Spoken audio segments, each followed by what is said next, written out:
السلام عليكم ورحمة الله تعالى وبركاته. بسم الله الرحمن الرحيم. الحمد لله رب العالمين، والعاقبة للمتقين ولا عدوان إلا على الظالمين. أشهد أن لا إله إلا الله وحده لا شريك له، وأشهد أن محمدا عبده ورسوله. اللهم صل وسلم وبارك على سيدنا محمد النبي الأمي الحبيب المحبوب شافي العلل مفرج الكروب، وعلى آله وصحبه في كل لمحة ونفس بعدد لكل معلوم لك. فقال الله تعالى: قالوا سبحانك لا علم لنا إلا ما علمتنا إنك أنت العليم الحكيم. اللهم فقهنا في الدين وعلمنا تأويل واهدنا صراط المستقيم واجعلنا من عبادك الصالحين. اللهم اكشف عنا من البلاء والوباء والأمراض والفحشاء والمنكر والطاعون والفتنة. اللهم إنا نعوذ بك من جهد البلاء ودرك الشقاء وسوء القضاء وشماتة الأعداء ولا حول ولا قوة إلا بالله العلي العظيم. Al-Mukarram wal-Muhtaram, Ashabul Fadilah, tuan-tuan imam, pegawai syarak, pengusi dari seluruh jawatan kuasa masjid, kepimpinan kampung dan masyarakat, tuan-tuan haji, puan-puan hajah, hadirin wal hadirat, muslimin wal muslimat, mudah-mudahan semuanya dirahmati Allah Subhanahu wa taala sekalian. Alhamdulillah, pertama-tamanya wajib dan wajar puji syukur pada Allah Subhanahu wa taala. Di atas nikmat limpah kurnia Allah Subhanahu wa taala mengizinkan pertemuan kita pada pagi ini dan dapat sama-sama kita menyambung siri perkongsian ilmu kita. Mudah-mudahan apa yang akan kita kongsi pada pagi ini Allah Subhanahu wa taala kurniakan kebaikan dan manfaat yang banyak kepada kita insya-Allah. Dalam masa yang sama kita doa dengan Allah taala, mudah-mudahan Allah Subhanahu wa taala kurniakan kepada kita kesihatan yang baik, jauh daripada sebarang penyakit, jauh daripada wabak, jauh daripada musibah, jauh daripada sebarang kemudaratan. Dan semoga Allah Subhanahu wa taala kurniakan kepada kita kesembuhan dan Allah taala tinggikan darjat dengan kesabaran atas musibah yang ditimpakan ke atas seseorang insya-Allah. Tuan-tuan dan puan-puan rahmati Allah Subhanahu wa taala sekalian, kehidupan kita ini diukur oleh Allah Subhanahu wa taala dengan apa yang kita buat di atas dunia. Kita mengejar sesuatu yang tidak pasti sehingga kadang-kadang kita lupa. Yang pasti itu kita tinggalkan. Apa yang tidak pasti itu, kita sebut hidup. Hidup ini benda yang tidak pasti. Sedangkan yang pasti itu kita akan mati. Semua orang yang pernah rasa hidup, dia akan pasti merasa bagaimana rasanya mati itu. Jadi, yang kita buat hari ini, yang kita kerjakan hari ini, tidak lain tidak bukan manfaatnya bukan hanya di dunia. Kadang-kadang manfaatnya tidak terzahir pun di dunia, tetapi dia akan terzahir di akhirat. Sebab itulah, walaupun yang kita buat hari ini sekadar nampaknya kecil, mungkin kita hanya datang solat jemaah sebagai contoh. Bukan hanya datang, kita istiqamah dengan solat jemaah. Begitu juga kita buat amalan wirid-wirid. Walaupun amalan itu nampaknya macam kecil saja. Sebagai contoh, kita hanya istighfar kepada Allah Subhanahu wa taala. Nampaknya macam kecil, tetapi di sisi Allah Subhanahu wa taala besar amalan tersebut. Kita baca dalam kitab berapa banyak yang diceritakan tentang kelebihan pada amalan-amalan zikir yang ringan-ringan, tetapi mempunyai impact ataupun memberi kesan yang besar dari sisi Allah Subhanahu wa taala. Sebagai contoh, beberapa hadis yang menceritakan tentang keutamaan kita istighfar kepada Allah. Sebagai contohlah kita sebut istighfar kepada Allah dengan lafaz astaghfirullahalazim. Nampaknya amalan itu macam ringkas, senang, tetapi pada Allah Subhanahu wa taala amalan itu satu amalan yang sangat berat di timbangan Allah Subhanahu wa taala. Sangat besar amalan tersebut kepada Allah Subhanahu wa taala. Maka orang-orang yang melakukan amalan yang kecil tetapi istiqamah sudah tentu Allah Subhanahu wa taala beri ganjaran yang baik kepada dia insya-Allah. Oleh yang demikian, sebagai meneruskan kehidupan kita di atas muka dunia ini, saya selalu sebut dengan tuan-tuan, kita tak payahlah rasa-rasa nak target amalan yang terlalu besar. Bukan tak payah, siapa yang ada kemampuan buat amalan yang besar, buatlah. Tetapi jangan tinggalkan amalan-amalan yang kecil ini. Kalau kita tanya orang, kenapa tak mari masjid? Dia kata, saya, level-level saya nak pergi umrah je. Oh, dia main yang besar-besar je. Sedangkan kita kata nak pergi umrah itu bukan satu benda yang mudah pada kita. Kalau kita sebut buat amalan sedekah, dia kata, oh, saya tunggulah nak wakaf, nanti nak wakaf tanah 5-6 ekar. Dia tak nak buat yang kecil-kecil, dia hanya cerita dia nak buat amalan yang besar-besar saja. Ada orang yang begini perangai dia. Kita tak boleh begitu tuan-tuan. Amalan yang kecil pun kita nak buat. Kalau ada ruang buat amalan yang besar, mudah-mudahan. Sedangkan di sisi Allah, bukanlah Allah Ta'ala melihat banyak atau besar amalan tersebut, tetapi bagaimana seseorang itu mengerjakan amalan tersebut, istiqamah atau tidak. Kalau dia derma sampai 5-6 juta pun, tetapi amalan itu dibuat dengan perasaan sombong, dengan riak, dengan tunjuk-tunjuk, dia tidak beri kesan apa pun pada dia. Tapi kalau orang tu dia derma 2-3 ringgit, tapi itulah yang paling ikhlas yang diberikan, maka itu lebih besar daripada orang bagi 5-6 juta dari sisi Allah Subhanahu wa taala. Maka jangan pandang rendah pada amalan-amalan yang kecil, dan mudah-mudahan setiap amalan yang kecil itu menjadi amalan kita secara istiqamah insya-Allah. Tuan-tuan dan puan-puan rahmati Allah Subhanahu wa taala, kita sambung lagi kitab kita. Mungkin pagi ini kita masuk sikit tentang fasal yang menghimpunkan dosa-dosa yang berkemungkinan termasuk dosa besar. Kalau dalam kitab ni dia bab belakang sekali. Fasal yang menghimpunkan dosa-dosa yang berkemungkinan termasuk dalam dosa besar. Ada dosa yang disebut directly oleh Allah Subhanahu wa taala melalui Nabi sallallahu alaihi wasallam yang disebut dia sebagai al-kabair. Ada. Tetapi ada juga dosa-dosa besar, dosa-dosa bukan dosa besar dosa-dosa yang diulang banyak kali dalam Quran, diulang banyak kali larangannya oleh Nabi sallallahu alaihi wasallam. Dan kemungkinan kerana repetition itu, pengulangan yang dibuat oleh Nabi, oleh Allah Ta'ala secara berulang kali, berkemungkinan ia juga menjadi dosa besar. Dan kalau kita baca hadis, beberapa hadis yang mungkin 2-3 hadis ini, kita nampak macam simple je perbuatan ini. Tetapi, disebut berulang kali oleh Nabi, disebut banyak kali oleh Allah Ta'ala dalam Al-Quran, menunjukkan bencinya Allah Ta'ala dengan amalan tersebut. Samalah kita tuan-tuan, kalau kita tak suka, kita tak suka sesuatu benda, sekali kita sebut, tak ada apa sangat. Tapi kalau kita ulang-ulang, benci betul lah, tak suka betul lah, tak minat betul lah, itu maknanya apa? Memang kita tak suka sungguh. Tak suka sungguh. Samalah juga Nabi, samalah juga Allah Ta'ala. Bila diulang perkara itu banyak kali, larangan perbuatan itu banyak kali, maknanya benci betul Allah Ta'ala dengan perbuatan tersebut, benci betul Nabi dengan amalan tersebut. Maka kena ambil serius dengan perkara yang disebut oleh Nabi SAW secara repetisi ini, supaya kita tidak melakukan dosa tersebut. Sabda Nabi SAW, la yu'minu ahadukum hatta yuhibba li akhihi ma yuhibbu li nafsihi. Artinya, seseorang dalam kalangan kamu tidak beriman dengan sempurna, sehingga dia suka agar perkara yang dia sukai turut diberikan kepada saudaranya. Kata Nabi SAW, seseorang itu tidak dikatakan sempurna iman. Bila kita kata tak sempurna ni tuan-tuan, ialah kita bukan kata dia tak ada iman. Tapi kalau kita nak buat satu analogi mudah lah, satu contoh mudah. Kalau tak sempurna ni nak kata boleh pakai ke tak boleh pakai, kita ambil contoh tuan-tuan. Kita masak buat kuih lah contohnya, masak kuih. Buat kuih kek atau buat kuih kek. Tapi dia bancuh, barang cukup, tepung cukup, gula cukup. Cuma patutnya dia bakar 50 minit, tapi dia bakar 10 minit ni.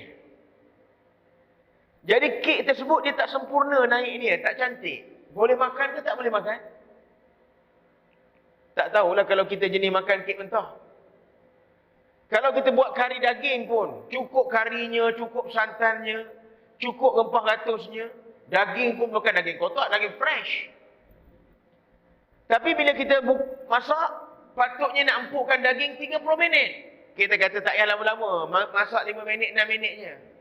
Boleh, cuma kita makan daging mentah. Ada tak orang jenis makan daging mentah ni tuan-tuan? Tak ada. Melainkan memang spesi pelik sikit. Kalau masakan yang tidak sempurna, kita tak makan. Kenapa tak masak? Pada kita makanan tak masak ni makanan tak sedap lah. Makanan yang tak baik lah untuk kita makan. Bagaimana pula iman kalau tak sempurna? Kalau makanan tak sempurna, kita tak makan. Nasi mentah sebagai contoh. Bukan tak sempurna masak, kurang air je. Apa ni kita panggil? Jelantah. Jelantah kita panggil kan? Saya kalau nasi jelantah tuan-tuan, dia ada sensitif sikit. Bagilah lauk apa pun, bagilah sedap macam mana pun, bila kena nasi jelantah, oh dia fail tuan-tuan. Dia tak sedap betul kita nak makan. Sama ada tak makan terus, atau bakat merajuk macam itu punya. Hanya sebab nasi mentah. Bukan tak masak. Tak cukup air.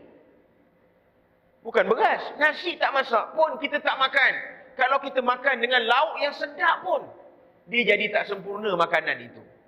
Bagaimana pula nak tanya kalau iman seseorang itu yang tak sempurna iman itu? Jadi baik tak jadi baik untuk seseorang? Tuan-tuan jawab sini. Kita kalau termasuk dalam kumpulan orang yang dikatakan mempunyai iman tidak sempurna, tuan-tuan jawab sendiri. Apakah iman itu memberi kesan yang baik kepada diri kita? Kata Nabi apa? Salah satu punca menjadikan iman seseorang itu tidak sempurna apa? Seseorang dalam kalangan kamu tidak beriman dengan sempurna. Sehingga dia suka agar perkara yang dia sukai turut diberikan kepada saudaranya. Kalau dia suka sesuatu, dia boleh kongsi perkara itu dengan saudara dia. Dia tak makan seorang. Ataupun dia tak beri kepada orang benda yang dia tak nak. Benda yang dia tak sayang, benda yang dia tak pakai baru dia beri orang. Yang kita buat selalu lah tuan-tuan. Macam kita buat selalu lah. Baju yang dah tak nak pakai baru kita beri orang. Betul tak? Baju yang kita dah tak nak pakai, ini malah dah pakai 7-8 tahun dah bagi orang lah. Bagi orang baju yang tak nak pakai. Sebab tak nak beli almari, tak nak beli almari baru. Kalau tidak Allah kata bang baju nak letak mana, nak kena beli almari baru. Kita nak diamkan mulut dia daripada minta almari baru sebab baju tak pakai, bagi orang. Kenapa kita tak pakai baju itu? Sebab mungkin baju itu dah lama dan kita tak berminat nak pakai dah. Dan akhirnya kita beri pada orang. Saya kadang-kadang sedih juga bila mana ada satu-satu tempat Allah Ta'ala uji dengan musibah. Satu kampung ataupun satu tempat, satu negeri yang diuji dengan musibah. Kemudian kita pun buatlah collection. Duitnya, pakaiannya nak diberikan kepada orang. Situasi yang berlaku pada mereka, mereka ni perlukan bantuan yang betul-betul bantuan. Bukan barang buangan. Bukan barang buangan. Kita bila dengar ada orang nak collect baju, kita kata, oh inilah peluangnya kita nak buang baju-baju daripada buang dalam tong sampah, baik bagi orang. Sehingga ada di antara mereka yang menerima pakaian tersebut, tak boleh pakai pun kerana terlalu lusuh. Dah perut baju, dah reput pun. Mereka bukan menerima, kita bukan beri pada mereka sampah-sampah dan mereka bukan menerima sampah. Mereka perlu betul-betul bantuan. Apa salahnya? Kalau kita beri 3-4 helai kain pelekat yang baru, apa salahnya? Kalau kita memang betul-betul bertujuan untuk cari pahala dan cari kebajikan. Tapi ini yang disebut oleh Nabi SAW. Kerana perangai manusia, beri bantuan pada seseorang adalah beri bantuan pada nilai yang dia tak perlu. Kita bukan beri bantuan kepada seseorang kerana nilai yang kita rasa nak beri kebaikan pada kita. Inilah tuan-tuan, kesilapan di antara kita dalam beramal dan dalam beragama ini.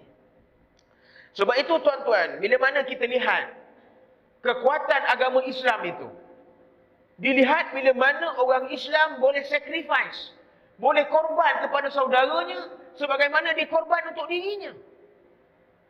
Pada hari ini kita tidak ada perasaan begini. Sebab itu Islam di zaman kita tidak kuat sebagaimana Islam di zaman Nabi SAW. Bagaimana sirah menceritakan ketika orang muhajirin daripada Mekah, hijrah daripada Mekah pergi Madinah, sehelai sepinggang pun. Mungkin tuan-tuan telah diceritakan tentang cerita dalam ceramah-ceramah Ma'al Hijrah mungkin. Tapi saya nak sebut sikit lah walaupun tuan-tuan dah dengar.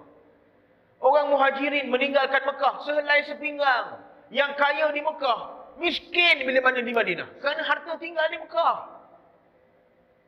Tapi apa tuan-tuan yang dibuat oleh Nabi SAW? Antara perkara awal yang dibuat oleh Nabi mempersaudarakan orang Mekah, orang muhajirin dengan orang asal di Madinah, orang Ansar.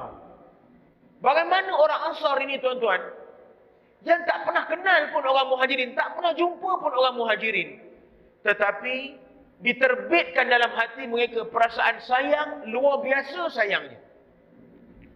Sehingga kali pertama jumpa, Nabi kata, kamu saudara dengan orang ni, saudaralah kamu. Tak pernah jumpa pun sebelum ni, tak pernah kenal pun sebelum ni. Tetapi tiba terbit satu perasaan sayang seolah-olah dah kenal puluh-puluh tahun. Ambil saudara baru ni tadi, bawa balik ke rumah. Tunjuk pada dia, okey, ini rumah aku. Ini harta yang aku ada. Kamu tengok mana-mana harta aku yang kamu berkenan, kamu pilih, kamu ambil separuh aku bagi kamu. Ada orang kita boleh buat begitu tuan-tuan? Tak ada. Buka dompet, tengok duit, kira 3-4 kali nak beri. Kira-kira. Tarik merah masuk balik. Tarik hijau masuk balik. Tarik biru tu pun masuk. Tarik bolehlah biru sekeping. Sekeping je. Dia punya fikir punya panjang. Ni kan kalau RM1 ni sekarang, duit ada dalam RM1,050. Kalau keluar RM50 banyak sangat. Tinggal RM1,000 tak boleh. Kalau keluar RM10 tinggal RM1,040. Kacau juga. Akhirnya, tak apalah RM1. RM1 pun rasa cacat juga. Nanti orang tanya, berapa duit dalam dompet dia? RM1,049. Tak sedap pula bunyi dia. Fikir panjang. Goncang dompet, kot-kot ada shilling yang boleh kita berikan. Kenapa begitu dalam konsep kita berhubungan? Mengapa begitu dalam konsep kita bersaudara? Sedangkan saudara itu kata Nabi apa? Menyempurnakan iman bila mana kita boleh kongsi dengan dia apa yang kita ada. Yang boleh kongsi lah. Yang tak boleh kongsi jangan tuan-tuan kongsi pula. Kan habis semua kita kongsi pula. Yang tak boleh kongsi apa? Yang milik kita tak boleh kongsi. Isteri, suami tak boleh kongsi. Itu sensitif tu. Isteri tak boleh kongsi. Suami wallahualam boleh ke tidak itu saya tak tahu nak jawab apalah. Cuma nak sebut yang boleh kongsi, kongsi. Yang tak boleh, tak bolehlah. Yang memang agama tak bagi dikongsi pun. Cuma kita kata apa tuan-tuan? Inilah nilai yang disebut oleh Nabi, tanda sempurna iman seseorang. Maka kalau ini kita boleh pupuk dalam masyarakat. Sehingga disebut apa tuan-tuan? Kita tengok anak orang, itu anak kita. Bila mana anak kita tak nak buruk pada dia, kita beri kebaikan sebagaimana kita beri kebaikan kepada anak kita. Kita beri kebaikan kepada anak orang sebagaimana kita beri kebaikan kepada anak kita. Beri kebaikan itu bukan beri duit saja. Tengok dia tak betul, kita perbetulkan dia dengan hikmah. Itu beri kebaikan. Oh, kita katakan kalau kita tegur anak dia, bapak dia serbu kita. Iyalah, banyak juga faktor-faktor serbu tu. Yang pertama, memang kerana bapak dia memang degil betul lah. Satu. Yang kedua, cara kita menegur anak dia ataupun cara kita menegur orang itu, hikmah ke tak hikmah? Cara kita tegur orang itu, cara betul ke cara tak betul? Cara baik tak cara baik? Kalau kita tegur orang dengan maki hamun orang, siapa pun tak boleh terima. Kita kata aku tegur anak kau tau. Nah, tapi bahasa yang kita keluarkan, cara yang kita cakap, mulut kita yang cabul menyebut, maka itu bukan cara agama. Maka ini kita kena lihat sama-sama tuan-tuan. Kemudian, Nabi bersabda dalam hadis yang lain, La yu'minu ahadukum hatta akuna ahabba ilaihi min ahlihi wa waladihi wa nafsihi wa nasi ajmain. Bagus hadis ni. Seseorang di dalam kalangan kamu tidak beriman dengan sempurna, kata Nabi. Sehingga aku menjadi orang yang paling dikasihinya lebih daripada isteri, anak, dirinya sendiri dan seluruh manusia. Kata Nabi apa? tak sempurna iman seseorang. Hari ini kita baca cerita yang menyebut tidak sempurna imannya. Kata Nabi apa? Tak sempurna iman seseorang. Tadi cerita, kalau tak boleh beri apa yang kita sayang kepada saudara kita. Yang kedua, Nabi kata apa? Tidak sempurna iman seseorang bila mana, selagi mana Nabi tidak menjadi orang yang paling disayang. Ataupun dalam hadis ini sebut apa? Tidak sempurna iman seseorang sehinggalah Nabi menjadi orang yang paling disayang, lebih daripada anak dia, isteri dia, mak bapak dia, termasuk dirinya sendiri. Nabi sebut, tidak sempurna iman seseorang. Soal dia tuan-tuan, hari ini setakat mana sayang kita kepada Nabi SAW? Sayang kita hanya duduk di mulut, bukan di tindakan. Selalunya begitu. Sayang kita hanya duduk di sambutan Maulidur Rasul. Habis Maulidur Rasul, habislah sayang. Sambutan kita hanya duduk secara waktu-waktu tertentu sahaja. Lepas semayang ada selawat. Kalau tak ada semayang, tak ada selawat. Semayang di rumah, tak ada selawat. Kadang-kadang cinta kepada perintah Nabi itu. Ya tuan-tuan, sayang kepada Nabi ini dengan banyak cara. Di antara cara yang paling baik adalah selawat pada Nabi, betul. Tapi apakah cukup dengan hanya selawat saja? Belum lagi. Bagaimana kita melaksanakan sunnah Nabi? Itu juga nak tengok.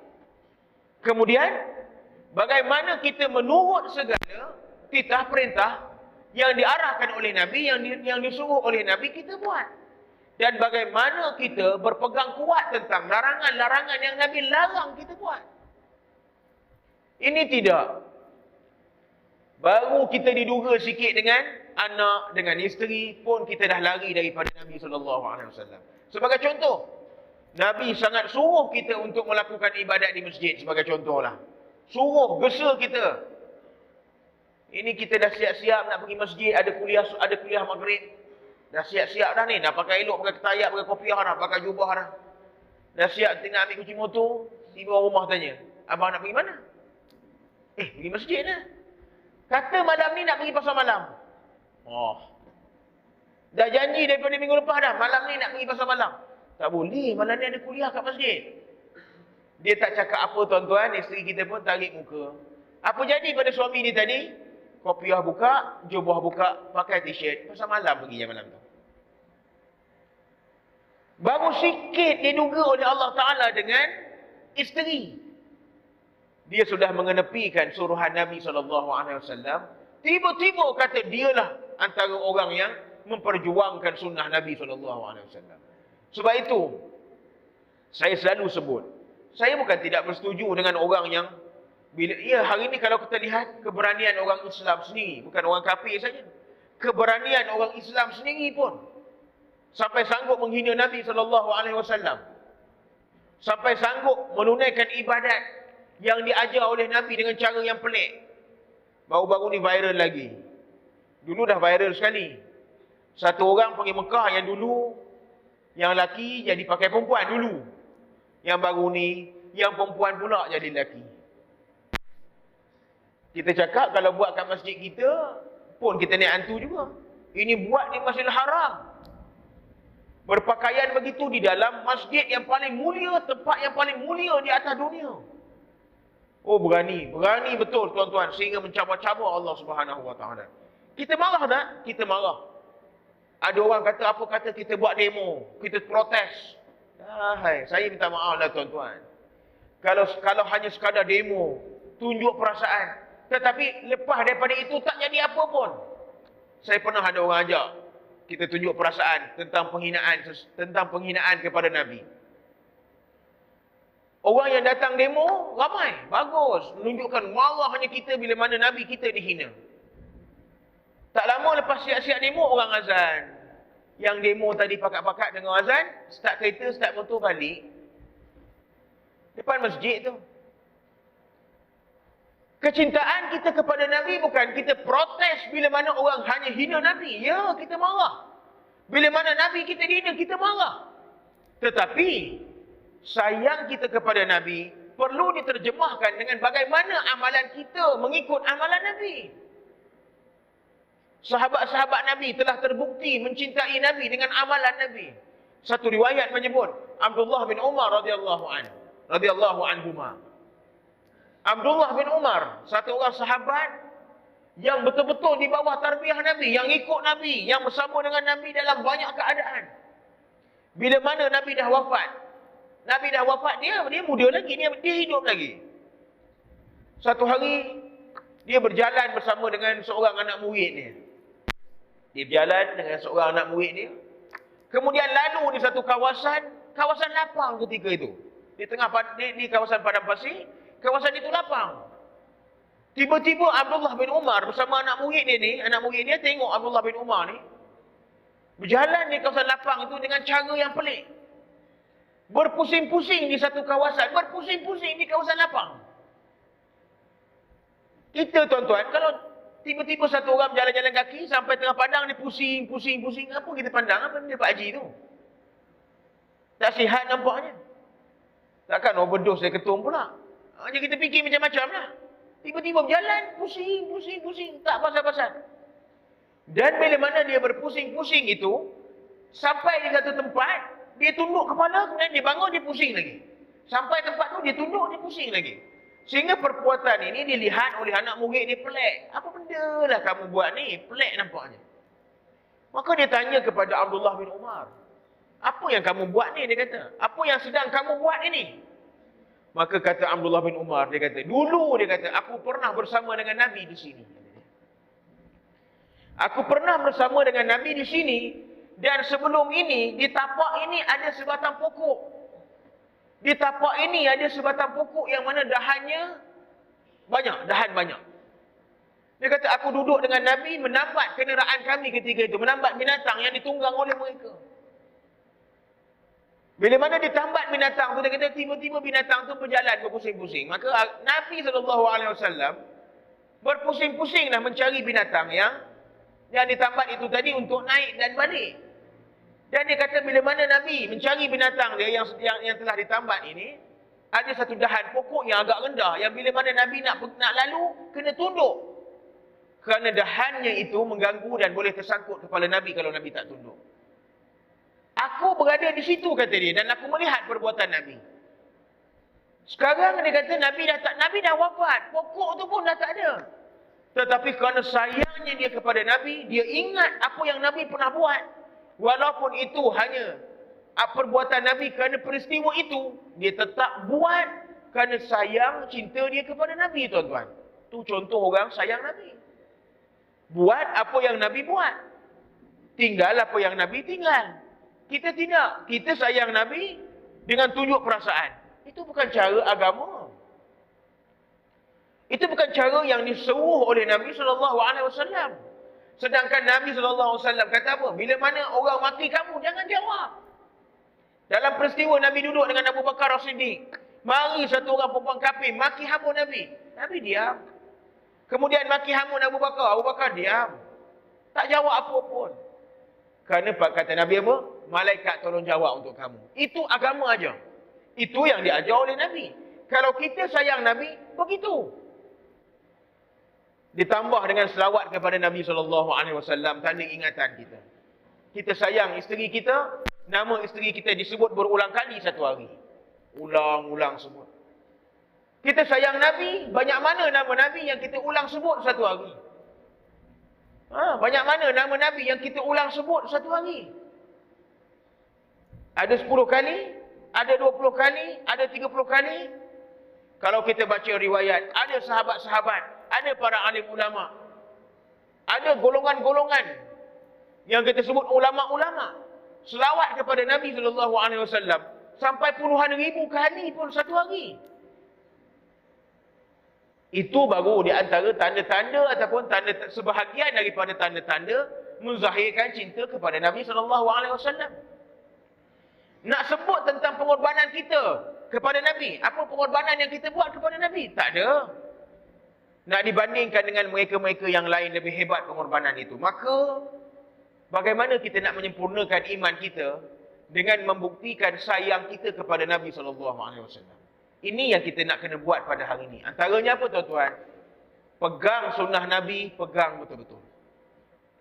Kalau ada satu dua sunnah Nabi yang kita buat secara lazim, secara harian, buat sampai mati. Jangan buat banyak-banyak kemudian tinggal. Ada beberapa sunnah Nabi yang boleh kita buat dalam sehari kehidupan kita, walaupun dia tak banyak, tapi pegang betul-betul, buat betul-betul, jaga betul-betul sampai mati. Jaga betul-betul. Tak payahlah kita nak cerita, saya nak buat sampai 500 sunnah satu hari. Jangan cerita banyak-banyak. Sebab orang kita, bila buat banyak, dia akan cepat jemu. Cepat jemu. Contoh kita sebut tuan-tuan, kita khatam Quran bulan Ramadan. Bagus. Perbuatan khatam Quran bulan Ramadan tu sangat bagus. Setiap hari satu juzuk, setiap hari satu juzuk. Tetapi amalan tersebut terhenti. Bila khatam terhenti. Kadang-kadang tak habis Ramadan lagi dah berhenti dah. Sekarang, mana hilangnya tadarus itu? Mana hilangnya? Ada lagi tak orang berkumpul di waktu malam bertadarus? Tak ada, sebab kita faham tadarus itu duduk di bulan Ramadan sahaja. Sedangkan baca Quran itu bacaan harian. Mengapa hanya duduk di bulan Ramadan saja? Inilah kita kata, bila kita pulun banyak-banyak, kita akan cepat penat dan kita akan berhenti dengan amalan itu. Ya. Sebab itu, ulama pun banyak menyebut, biar amalan itu sikit, tetapi kita boleh buat secara harian. Dalam kita menzahirkan cinta kepada yang pertama, jaga sunnah Nabi, jaga elok-elok. Walaupun tak banyak tak apa. Satu dua yang ringan pun tak apa. Yang penting jaga elok-elok. Kalau kita memang orang yang mengambil sunnah menutup kepala, pakailah kopiah, tak kira pakai apa pun. Kita menutup kepala, pegang sunnah ni betul-betul. Letak dalam diri kita, nak keluar je rumah, jangan biar kepala togel je. Pastikan ada benda atas kepala. Contoh, banyak lagi sunnah yang lain. Masuk tandas kaki kiri, keluar tandas kaki kanan. Ada orang yang saya pernah jumpa tuan-tuan, dia tersilap masuk tandas. Dia masuk kaki kanan, keluar kaki kiri. Dia termasuk kaki kanan, dah masuk tandas, dah selap pintu, dia keluar balik. Tanya kenapa? Saya tadi masuk tandas, tersilap kaki. Saya kena perbetulkan balik. Sampai begitu tuan-tuan, menjaga sunnah Nabi. Kita dah masuk, nasib lah nanti dah pula. Tak ada dah. Dah lah salah masuk tadi, keluar, salah juga. Ini yang geram ni, dah patutnya dah masuk tu salah, keluar tu biarlah jaga betul. Itu sunnah pun kita tak boleh jaga. Jadi biar, yang tu yang pertama. Yang kedua, betul, selawat kepada Nabi SAW. Ini di antara cara yang paling baik, di antara cara-cara yang baik untuk menandakan kita cinta pada Nabi SAW. Ini di antara cara dia. Yang ketiga, pastikan kitalah antara orang yang beramal dengan cara hidup Nabi SAW. Nabi bukan hanya meninggalkan suruhan sunnah melalui sabda-sabda dan hadis-hadis saja. Tetapi ada cara hidup Nabi yang boleh kita ambil, apply dalam hidup kita. Ambil cara hidup Nabi. Ya. Sebagai contoh, kita kata kehidupan Nabi itu kehidupan yang agak susah. Tetapi bukanlah kita kata kita sampai nak susah begitu, sampai tak makan 3-4 hari. Nabi pernah tidak makan lebih daripada 2 hari pun. Bukanlah itu cara hidup Nabi yang kita nak ambil. Banyak lagi cara hidup Nabi yang baik-baik yang kita nak ambil. Bagaimana Nabi SAW bila mana berdepan dengan orang tua sebagai contoh. Bagaimana Nabi SAW bila mana berdepan dengan budak-budak kecil. Cara Nabi itu menjadi cara kita. Cara kita itu melihat kepada cara Nabi SAW. Sebab itu, setiap tindakan yang kita nak buat, kena tengok. Apakah tindakan yang kita nak buat ini? Tindakan itu sama dengan tindakan Nabi SAW. Ini nak kena jaga elok-elok tuan-tuan. Kalau tidak, iman kita menjadi iman yang tidak memberi manfaat yang banyak kepada kita. Sebab itu kita sembahyang, kita puasa, kita pergi haji, kita buat banyak ibadat. Kadang-kadang kita muskil pada diri kita. Kenapa ibadat yang kita buat ini, dia tak menjadikan kita orang yang betul-betul baik. Sedangkan kita dengar dalam Quran, Inna salata tanha 'anil fahsya'i wal munkar. Sembahyang boleh cegah seseorang itu daripada buat kemungkaran dan kerosakan. Ada orang mari masjid sembahyang, lepas sembahyang pergi tikam nombor ekor pun ada. Tak balik rumah dulu, singgah kedai dulu beli nombor ekor, baru pas sembahyang tadi. Kita pun pelik, ya Allah, macam mana sembahyang kita tak menjaga diri kita, tidak menjaga perasaan kita, tidak menjaga kebaikan untuk kita. Kenapa? kita kena tengok apakah kita beramal, kita beragama dan kita memegang cara agama itu dengan cara yang betul. Sebab inilah, kita tak jaga iman kita. Kita tak jaga kepentingan ataupun kebaikan yang ada pada iman itu. Biarlah kita kata iman tak matang pun tak apa, iman tak sempurna pun tak apa. Inilah kesilapan kita yang kita tak jaga, tuan-tuan. Dua yang kita cerita hari ini yang mampu kita buat. Berkongsi kebaikan dengan orang yang kita sayang. Berkongsi kelebihan yang kita ada dengan orang. Itu benda yang kita boleh buat. Kita kata susahlah nak buat macam itu. Memanglah susah. Tuan-tuan ingat senang ke nak masuk syurga ni? Ingat senang ke nak masuk syurga? Ingat kita duduk, kelip-kelip mata, pergi minum air kopi, kena roti canai 3-4 keping. Lepas tu masuk syurga, minta macam itu je ke? Oh, sorry lah tuan-tuan. Syurga itu mahal harganya. Nak beli tiket wayang pun bukan senang. Beratur lagi dah beli, dah lah duit kita. Bayar lagi, mahal pula kalau lagi Sabtu Ahad. Lepas tu nak masuk wayang tu beratur lagi. Oi, nak dapatkan tengok wayang bukan senang. Apatah lagi nak dapat tiket masuk tempat yang paling nikmat di sisi Allah Subhanahu Wa Taala. Maka sama-sama kita jaga dua perkara yang kita sebut. Banyak lagi. Kita akan sambung lagi pada minggu depan. Apa lagi perkara yang disebut oleh Nabi yang menunjukkan iman seseorang itu tidak sempurna. Jangan dua perkara ni hari ni kita cerita, jangan ada dengan kita. Cari jalan untuk menyempurnakan dua perkara ini supaya kita terelak daripada kumpulan orang yang termasuk dalam orang-orang yang tidak beriman dengan sempurna ini. Wallahu a'lam. Kita berhenti dulu sekat ni tuan-tuan, mudah-mudahan dua hadis yang kita sempat kongsi pada pagi ini Allah Subhanahu Wa Taala kurniakan kefahaman dan kebaikan kepada kita. Yang baik semuanya daripada Allah, yang tidak baik itu jahil dhaif diri saya sendiri. Aqulu qawli hadza wa nastaghfirullahal azim li wa lakum. A'udzu billahi minasyaitonir rajim. Bismillahirrahmanirrahim. Alhamdulillahirabbil alamin wassalatu wassalamu ala asyrafil anbiya'i wal mursalin sayyidina Muhammadin wa ala alihi wa sahbihi ajma'in. Allahumma anfa'na bima 'allamtana wa 'allimna ma yanfa'una wa zidna 'ilma. اللهم اجعل جمعنا هذا جمعا مرحوما وتفرقنا من بعده تفرقا معصوما ولا تجعل فينا ولا ما يتبعنا شقيا ولا محروما ولا مطرودا. اللهم ربنا آتنا في الدنيا حسنة وفي الآخرة حسنة وقنا عذاب النار. صلى الله على سيدنا محمد وعلى آله وصحبه وبارك وسلم والحمد لله رب العالمين. تقبل الله منا ومنكم وبالله التوفيق والهداية. Assalamualaikum warahmatullahi wabarakatuh.